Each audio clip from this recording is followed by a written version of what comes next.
අස්වැසුම ප්‍රතිලාභීන්ට ඉතාමත් තීරණාත්මක පණිවිඩයක්.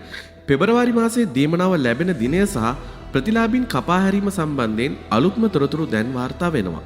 ඔබ දැනට අස්වැසුම ලබන කෙනෙක් නම් මේ වීඩියෝව අනිවාර්යෙන්ම අවසානය දක්වා බලන්න.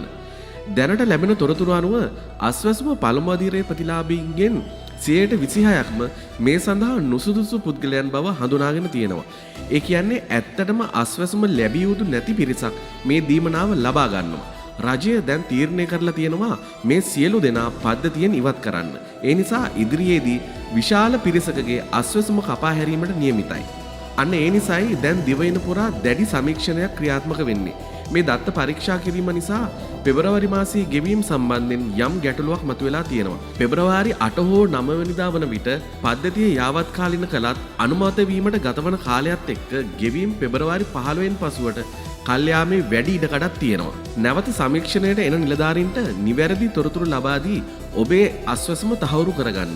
නැතිනම් ඔබේ දීමනාවත් අහිමි වෙන්න පුළුවන්. අස්වැසුම ගැන තවත් අලුත් තොරතුරු ආපු ගමන්ම අපි ඔයාලට කියන්නම්. ඒ වෙනකන් channel එක subscribe කරලා තියාගන්න.